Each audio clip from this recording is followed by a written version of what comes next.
in Intellij IDEA IDE, if you want to change the default font properties like font class, font style, font size, then you need to go here, click on File and click on Settings.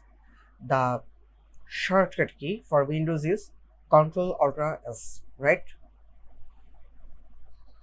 So after going to Settings,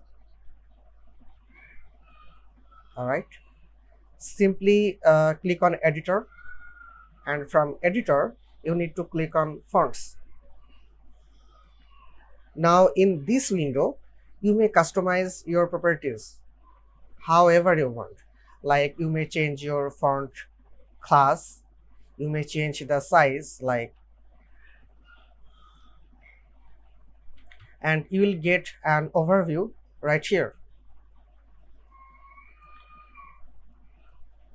I'm gonna keep it to size 14. You may change the line height. If you want, you may enable ligature. What is ligature? Check on this. If I enable it, see, the ligatures has been enabled. And if I disable this, like this. All right. And you may also change the typography settings from here, like main weight, whether it would be thin, extra light, light, regular, medium, bold, or extra bold, bold weight, fallback font, etc. So that's it for today. Thank you everyone. I will see you in the next video.